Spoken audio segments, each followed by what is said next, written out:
Welcome back students. Today we will study the second part of chapter 13. Today's topic is response to abiotic stress. Abiotic stress या abiotic factors. Abiotic factors जो हैं जो non living factor है like temperature है, water सलाइनिटी है, ये सब जो हैं वो कभी भी कांस्टेंट नहीं रहती हैं. दे मे ऑन गोइंग चेंज होते रहते हैं. तो उन कंडीशन में जो ऑर्गेनिजम्स रहते हैं वो अपने आप को सर्वाइवल के लिए कैसे प्रिपेयर करते हैं, that is included under topic response to abiotic factor. सबसे पहला है regulate.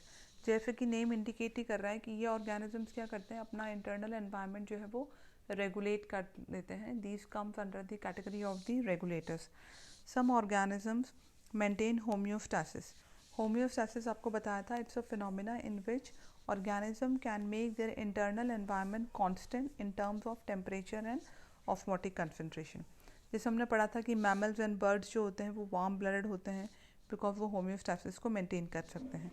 So they can maintain the homeostasis by physiological means which ensure constant body temperature and the constant osmotic concentration. जैसे आपको यहाँ एग्जाम्पल बताऊँ, जो ह्यूमन बींग्स है, अगर टेम्परेचर 50 डिग्री सेल्सियस हो जाता है तो ह्यूमन की जो सेल्स है उनका टेम्परेचर भी 50 डिग्री सेल्सियस नहीं हो जाता है. हमारी बॉडी क्या करती है, स्वेटिंग करना स्टार्ट कर देती है, बहुत सारा पसीना रिलीज़ होता है, तो हमारी बॉडी का टेम्परेचर जो है वो नॉर्मल रहता है. उसी तरह से जब बहुत ज़्यादा ठंड होती है तो हमारी बॉडी जो है शिवर करना स्टार्ट हो जाती है, शिवरिंग होती है तो हीट प्रोड्यूस होती है, जिससे हमारी बॉडी का टेम्परेचर नॉर्मल रहता है. प्लांट्स में जो है ये एबिलिटी नहीं होती है, that they can maintain the internal temperature constant. So they comes under the category of conformers. 99% of animals और सारे प्लांट्स जो हैं वो अपना इंटरनल एनवायरनमेंट कांस्टेंट नहीं रख सकते हैं. So these are known as conformers. उनकी बॉडी का टेम्परेचर चेंज होता है जैसे जैसे एम्बियंट टेम्परेचर चेंज होता है, मीन्स आजू बाजू का सराउंडिंग का जब टेम्परेचर चेंज होता है तो इनका टेम्परेचर भी जो है वो चेंज होता है. एक्वाटिक एनिमल्स भी जो है जैसे ऑस्मोटिक कंसनट्रेशन चेंज होता है सराउंडिंग वाटर का, उसी तरह से इनकी बॉडी का टेम्परेचर भी, बॉडी का जो फ्लूइड है उसका ऑस्मोटिक कंसनट्रेशन भी चेंज होता है. इन एनिमल्स और प्लांट्स को हम कन्फर्मर्स कहते हैं क्योंकि ये इंटरनल एनवायरनमेंट को चेंज नहीं कर सकते हैं. Next is migrate. माइग्रेट और माइग्रेशन. माइग्रेशन फिनोमिना तब होता है जब एनवायरमेंटल कंडीशन स्ट्रेसफुल कुछ टाइम के लिए रहती हैं. तो कुछ टाइम में ये ऑर्गेनिज्म क्या करते हैं, टेम्परेली स्ट्रेसफुल हैबिटेट से मूव करके ऐसी जगह पर आ जाते हैं जहाँ पे हॉस्पिटेबल एरिया होता है, और जैसे ही स्ट्रेसफुल कंडीशन ख़त्म हो जाती है, वापस प्रॉपर एनवायरनमेंट हो जाता है, तो वापस माइग्रेट करके अपने नेटिव एरिया में चली जाती हैं. इसका भी बेस्ट एग्जांपल अगर सर्दियों में है साइबेरियन बर्ड्स, जो साइबेरिया से राजस्थान में भरतपुर में आती हैं, क्योंकि इस टाइम साइबेरिया का टेम्परेचर बहुत ही ज़्यादा लो होता है जिसमें ये बर्ड सर्वाइव नहीं कर सकती हैं. तो उस कोल्ड एनवायरनमेंट से अपने आप को प्रोटेक्ट करने के लिए ये बर्ड्स जो हैं वो राजस्थान में भरतपुर में आ जाती हैं, क्योंकि तब यहाँ का एनवायरनमेंट इनके लिए बहुत ही सूटेबल रहता है. So migration phenomena occurs when the stressful condition is occurs only for a small time. Suspension. Suspension भी जो है ऑर्गेनिज्म तब शो करता है जब स्ट्रेसफुल कंडीशन स्मॉल टाइम के लिए हो और दूसरा ऑर्गेनिज्म वहाँ से माइग्रेट नहीं कर सकता है. माइग्रेट नहीं कर सकता है तो ऐसी कंडीशन में ये अपने आप को सर्वाइव करने के लिए सस्पेंशन शो करता है. जैसे कि नेम ही इंडिकेट करता है, सस्पेंड मीन्स कुछ टाइम के लिए अपनी एक्टिविटीज़ को कम कर देना. जैसे बैक्टीरिया है, फंगई है, लोअर प्लांट्स हैं, इनमें क्या होता है, थिक वॉल्ड स्पोर्स प्रोड्यूस होते हैं.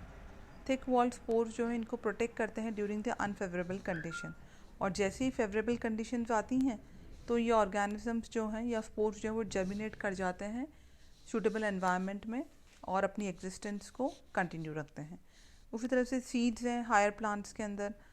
सीड्स जो हैं वो कुछ टाइम के लिए, जैसे गेहूं के सीड्स हैं, गेहूं के सीड्स जो हैं अभी हम बोते हैं और जो है मार्च सीज़न के अंदर वो हार्वेस्टिंग होती है उसकी, लेकिन सर्दियों के अंदर वो गेहूं नहीं उग पाते हैं तो उन गेहूं को हम स्टोर करके रखते हैं, सीड्स को स्टोर करके रखते हैं.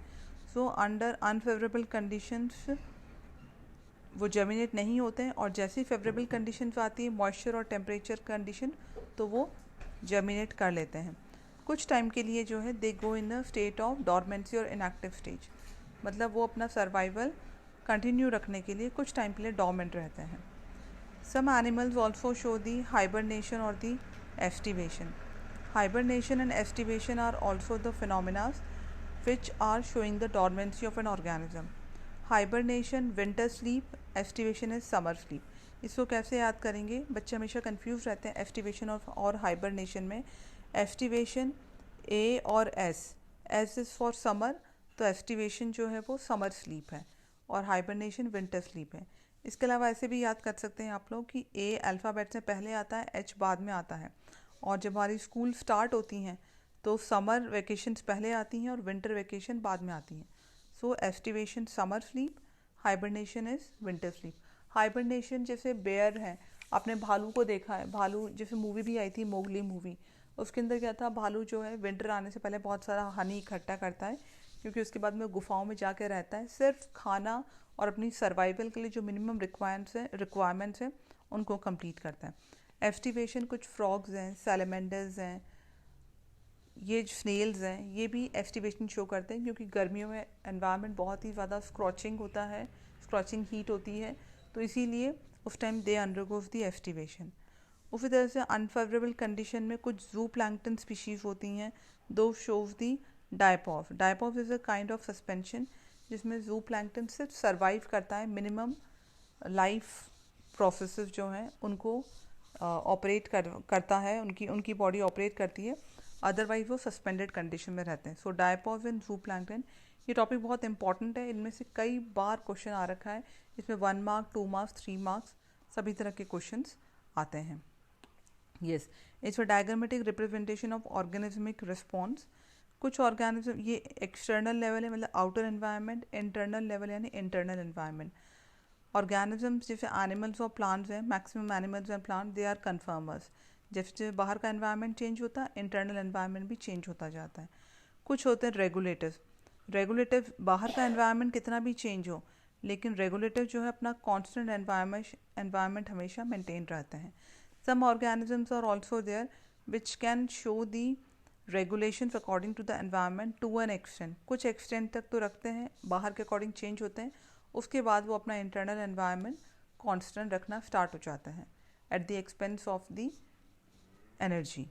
So this is all about how the organism responds in the stressful condition. Still आपको कोई डाउट है तो पूछ सकते हैं. Thank you.